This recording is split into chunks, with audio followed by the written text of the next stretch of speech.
Legendary actor Ravikumar due to ill ஹெல்த்னால இன்னைக்கு வந்து இறந்துட்டாரு. இவரோட நேட்டிவ் வந்து கேரளா தான். ஆனால் பிறந்தது எல்லாமே சென்னையில் தான். மலையாளத்தில் லக்ஷ்மி பிரபு ஃபிலிமில் வந்து ஸ்மால் ரோலில் வந்து நடிச்சிருக்காரு. அதுக்கப்புறம் மலையாளத்தில் நிறைய ஃபிலிமில் வந்து ஹீரோவாக நடிச்சிருக்காரு. அது மட்டும் இல்லாமல் கேரக்டர் ரோல்ஸ்லேயும் நடிச்சிருக்காரு. 70s பார்த்தீங்கன்னா நிறைய மலையாள ஃபிலிமில் வந்து ஹீரோவாக நடிச்சிருக்காரு. தமிழில் பாலச்சந்தர் டைரக்ட் பண்ண அவர்கள் ஃபிலிம் மூலமாக கமலஹாசன், ரஜினி, சுஜாதா ஃபிலிம் கூட இவர் வந்து நடிச்சிருக்காரு. இப்படி தான் இவர் வந்து தமிழில் ஆக்டராக வந்து இன்ட்ரோடியூஸ் ஆயிருக்காரு. அதுக்கப்புறம் பகலில் ஒரு இரவு ஃபிலிம் மூலமாக நடிச்சு இவர் வந்து செம்ம ஃபேமஸ் ஆனாரு. அந்த ஃபிலிம்ல வர சாங் வந்து எல்லாருமே கண்டிப்பா கேட்டிருப்பீங்க. இந்த சாங் வந்து செம்ம இனிமையா எதமா வந்து இருக்கும்.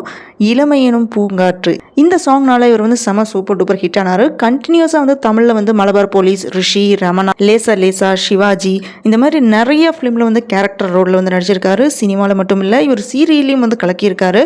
என்னென்ன சீரியல்னு பார்த்தீங்கன்னா சித்தி, செல்வி, அரசி, செல்லமே, வாணி ராணி இந்த சீரியல் எல்லாமே நீங்கள் கண்டிப்பாக பார்த்துருப்பீங்க. இந்த எல்லா சீரியல்லையுமே வந்து இவர் வந்து ஆக்டர் ரவிக்குமார் வந்து நடிச்சிருக்காரு.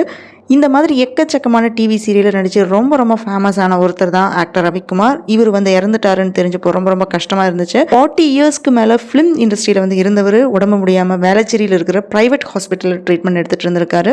இன்னைக்கு அவர் வந்து நம்ம எல்லாரை விட்டும் அவரோட உடம்பை விட்டும் உயிர் வந்து பிரிஞ்சிடுச்சு. இவரோட ஃபேமிலிக்கு நம்ம எல்லாருமே ஆழ்ந்த இரங்கலை வந்து தெரிவிச்சுப்போம். இவரோட ஆத்மா சாந்தியடைய நம்ம எல்லாருமே வந்து ப்ரே பண்ணுவோம்.